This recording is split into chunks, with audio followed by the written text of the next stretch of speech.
Carl Jung believed that true respect comes not from being agreeable, but from being authentic.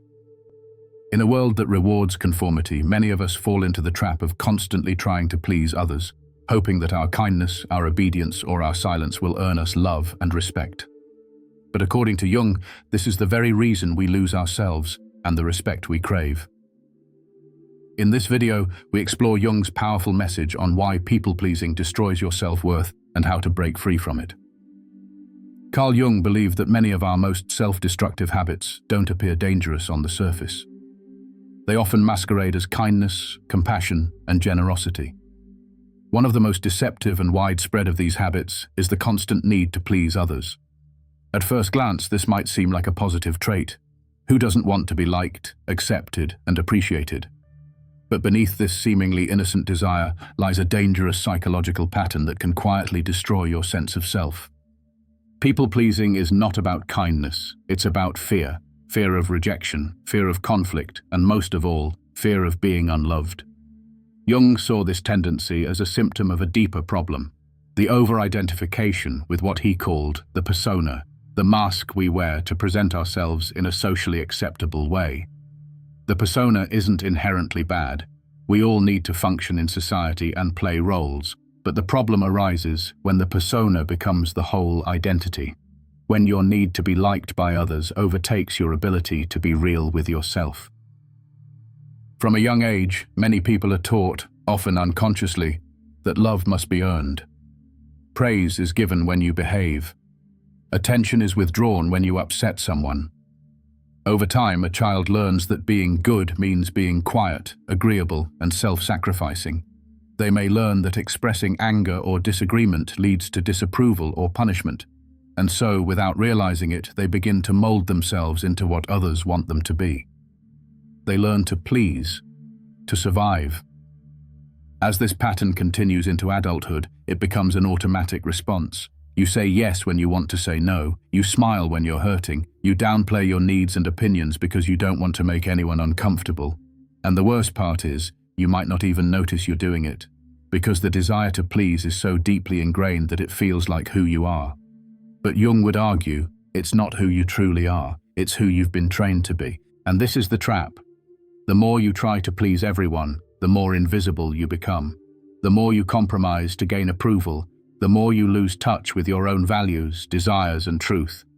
You start to feel like a ghost in your own life, present but not fully alive. Your relationships become hollow because they're based on performance, not authenticity. You may even begin to feel resentment toward the very people you're trying to please because deep down you know you're not being seen for who you really are. Jung believed that this disconnection from the true self is one of the root causes of psychological suffering. And yet, people often cling to people-pleasing because they believe the alternative is loneliness, rejection, or abandonment. But the reality is far more tragic. In trying to be everything to everyone, you end up being nothing to yourself. This is why Jung emphasized the importance of inner work. To break free from the compulsion to please, you must first become aware of it. You have to ask yourself hard questions. Whose approval am I still chasing? What am I afraid will happen if I disappoint someone? When did I learn that my worth depends on others being happy with me? These questions aren't easy, but they're necessary if you want to reclaim your power. Because respect, real, lasting respect, doesn't come from being liked. It comes from being honest, from being willing to disappoint others if it means being true to yourself. It comes from having the courage to remove the mask and face the world as you are, not as you think you should be. And yes, people may react. Some may reject the version of you that no longer fits their expectations. But others, those who value truth, depth, and integrity, will see you clearly for the first time. They will respect you, not because you tried to please them, but because you had the strength to be yourself. When you spend your life trying to make everyone around you happy, there's a silent cost, one that accumulates slowly, day by day, until one day you look in the mirror and realize you no longer recognize yourself. Carl Jung called this the danger of living a life divorced from the self, the deep, authentic core of who you truly are. When you live primarily to meet others' expectations, you become a stranger to your own needs, desires, and values. You begin to exist only in relation to others, not in relation to yourself. And that is a spiritual crisis, a quiet, soul-wounding betrayal that leads to emptiness, confusion, and despair. What makes people-pleasing so insidious is that it can often appear virtuous. You seem generous, agreeable, supportive, someone who always says yes, who's always there when needed. But this constant sacrificing of your own truth for the comfort of others comes at a hidden cost. It's like slowly giving away pieces of your soul, one compromise at a time. You convince yourself that you're being kind, that you're doing the right thing. But deep inside, something starts to break, something important, something irreplaceable. Jung believed that every human being has a natural urge toward wholeness. This process, what he called individuation, is the drive to become fully and uniquely yourself. But this journey cannot happen if you're constantly bending yourself into shapes that please others. When your primary concern is how others perceive you, your life becomes a performance.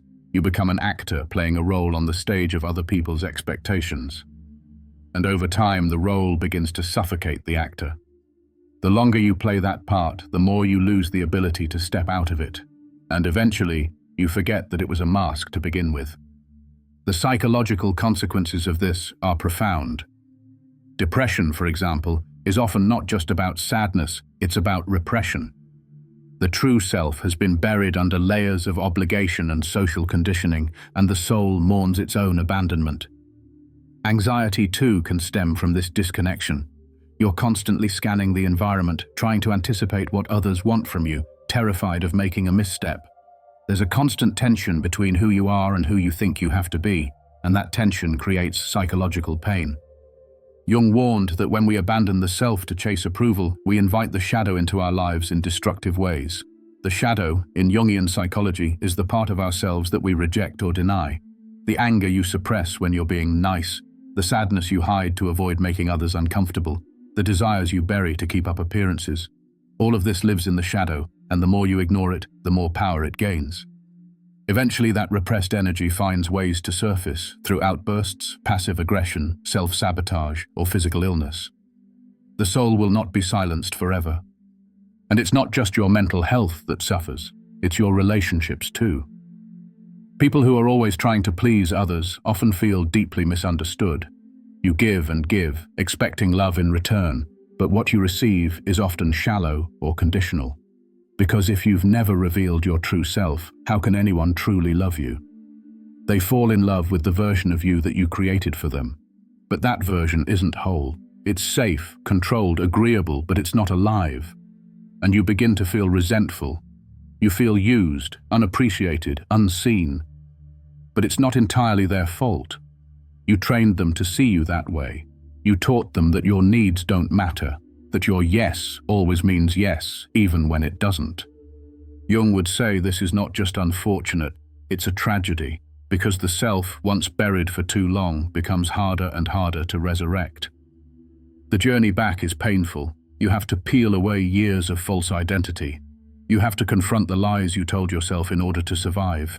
You have to face the grief of a life half-lived. But the good news, the most hopeful part of Jung's message, is that it's never too late to turn back toward the self.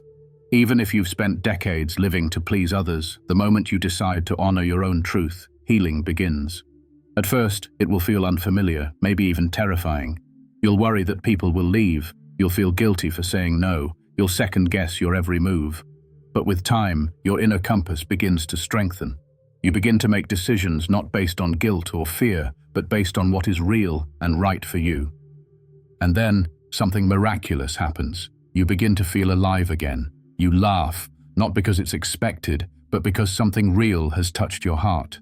You speak, not to impress, but to express. You rest, not because you're exhausted, but because you finally believe you deserve peace. And most of all, you start to build relationships based on truth, not performance.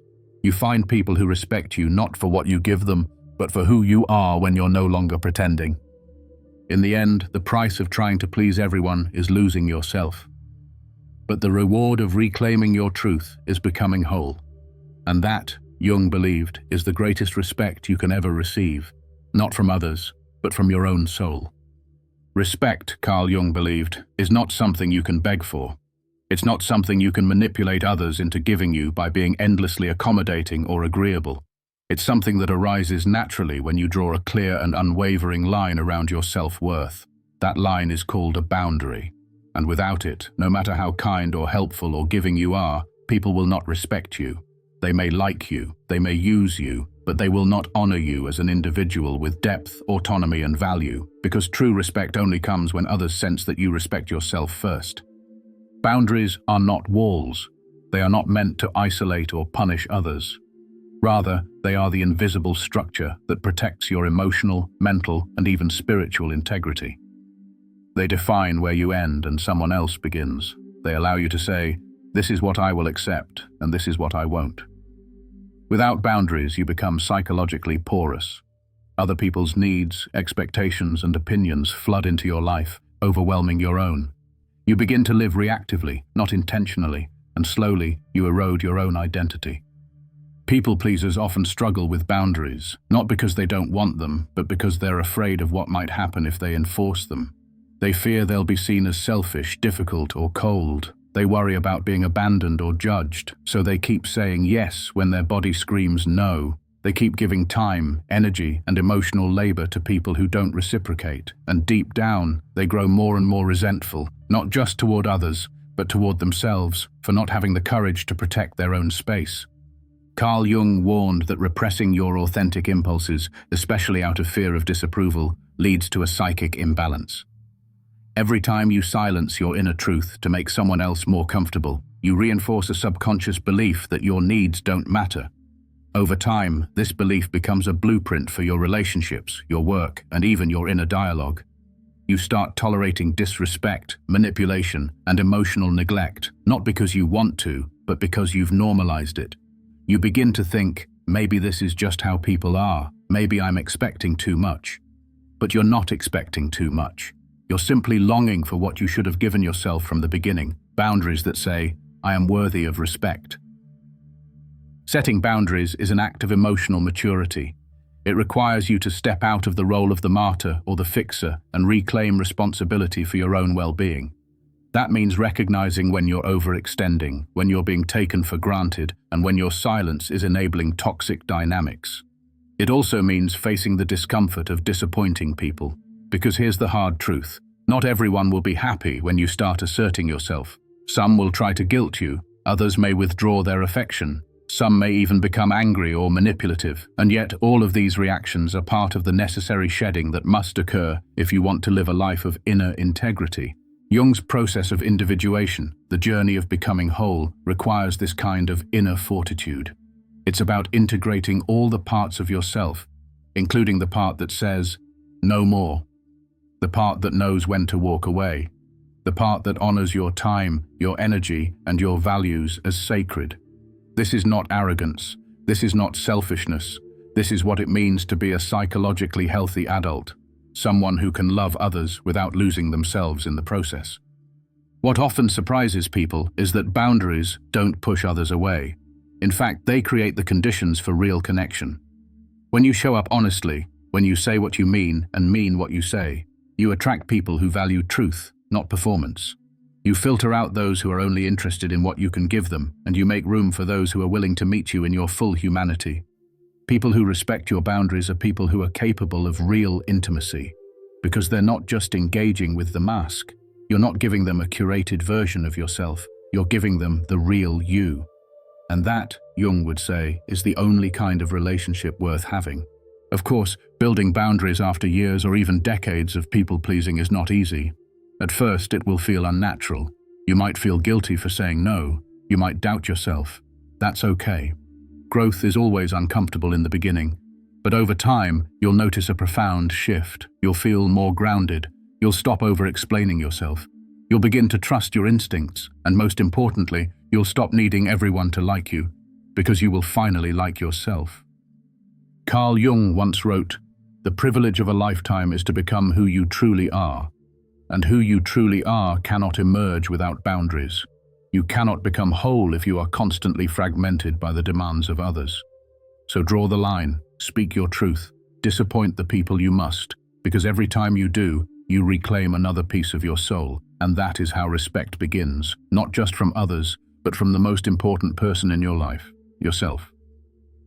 Carl Jung believed that each of us is born with the potential to become whole, to live a life that reflects our truest, most authentic self. But he also understood that this process is anything but easy. Society, culture, family, and even our own fears push us to become someone we are not. From a young age, we are taught to play roles, to be polite, to be agreeable, to be successful according to someone else's definition.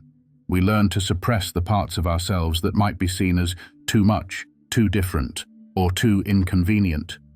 And so, little by little, we trade our individuality for acceptance. We put on the mask, the persona, and forget that we were ever anyone else. For Jung, the persona is the social face we wear to navigate the world. It helps us function in groups, hold jobs, maintain relationships.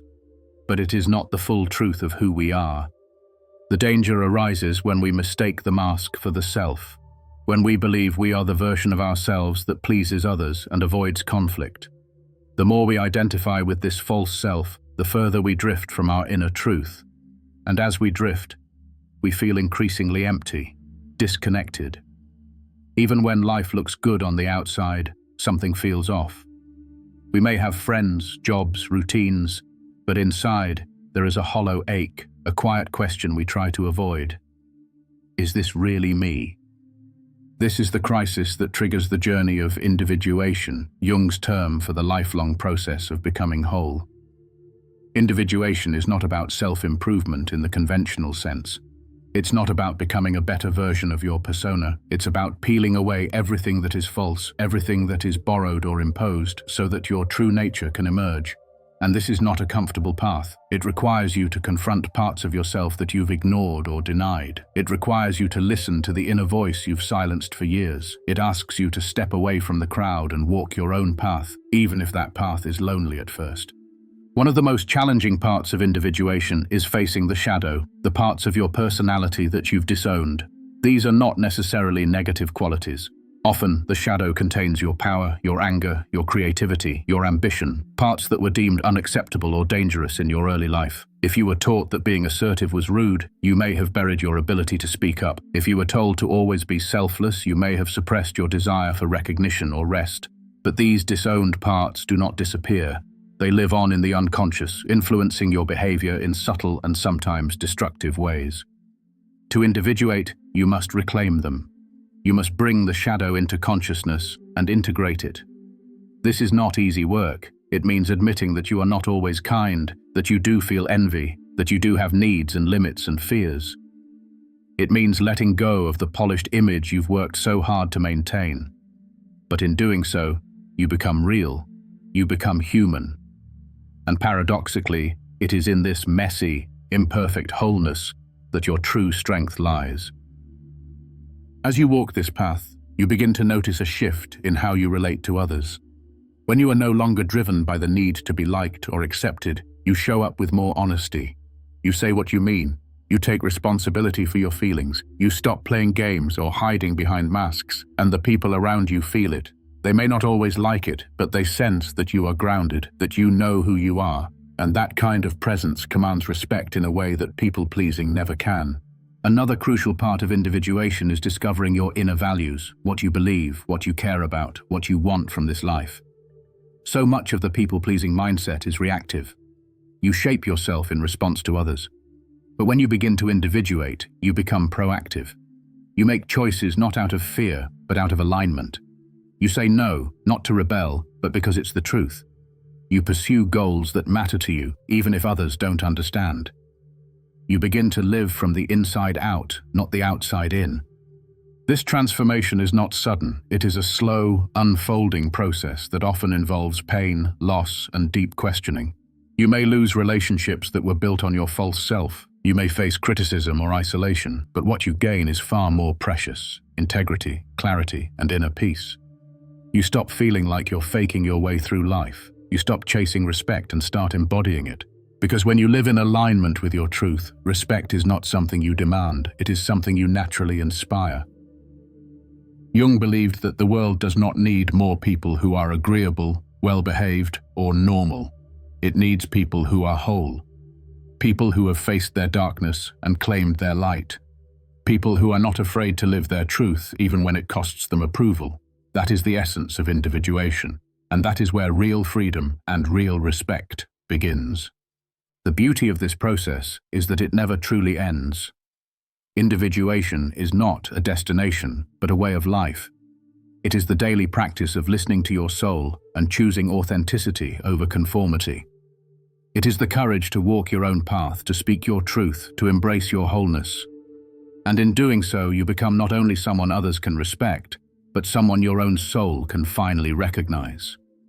There comes a moment in every person's life when they realize that the endless chase for approval has led them nowhere.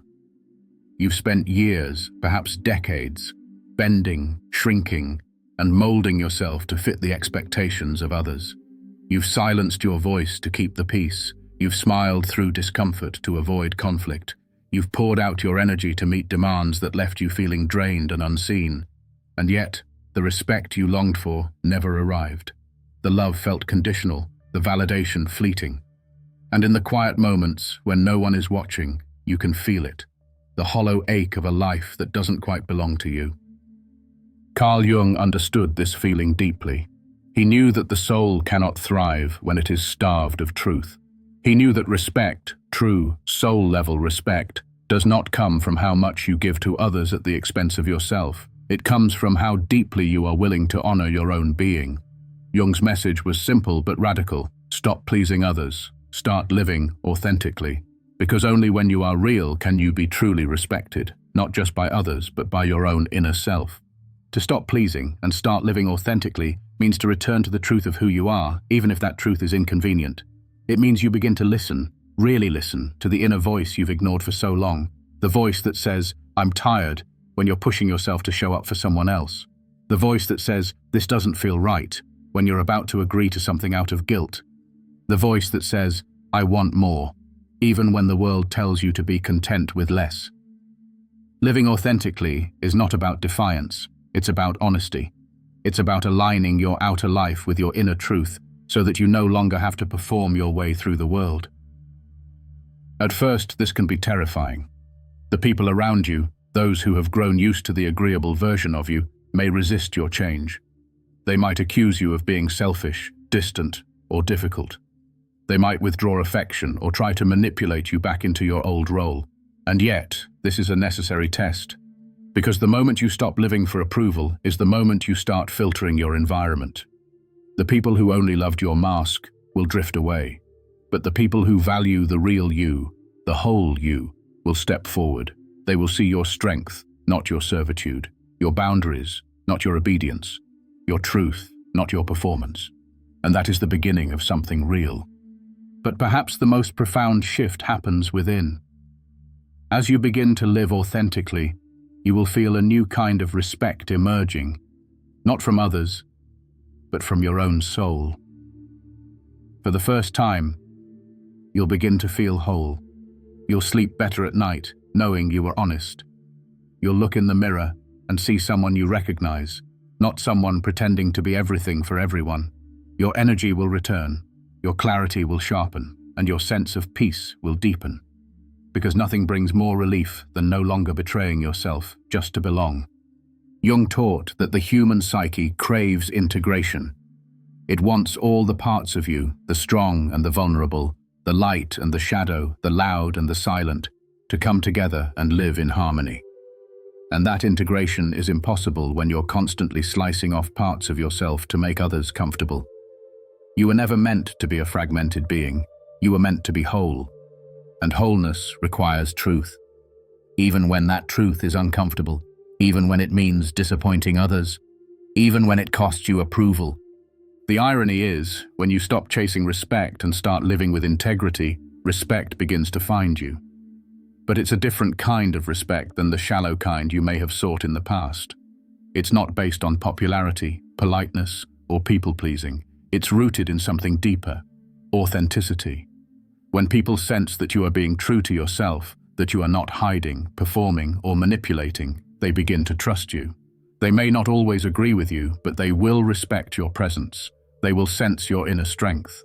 They will know you are someone who can stand alone if necessary, and that kind of independence is magnetic. Living authentically also means accepting that not everyone will like you, and that's okay. In fact, it's necessary. Because if everyone likes you, it likely means you've compromised too much. You've watered yourself down. You've avoided saying what needed to be said. True authenticity creates contrast. It draws boundaries. It sparks discomfort, but it also creates clarity. You no longer wonder where you stand in people's lives. You no longer question your decisions, your values, or your worth. You know who you are, and that knowledge is unshakable. There is immense power in becoming someone who no longer needs to be liked in order to feel worthy. Someone who no longer fears rejection because they have stopped rejecting themselves. That is the ultimate shift Jung points us toward, and it begins with a single, powerful decision. I will no longer betray myself for acceptance. I will no longer perform for respect. I will live my truth, no matter what it costs, because the cost of living a lie is far greater than the price of being real. This is the journey Jung calls us to, a journey out of illusion and into truth, out of performance and into presence, out of fear and into freedom. And though it may be uncomfortable at first, it leads to the only kind of life truly worth living, one where your inner world and outer actions are finally in harmony, where your voice matches your soul, where your boundaries protect your spirit, where your presence demands no apology. This is not about becoming perfect, it's about becoming whole. And when you become whole, you no longer need respect from others to feel complete, because you've already given it to yourself.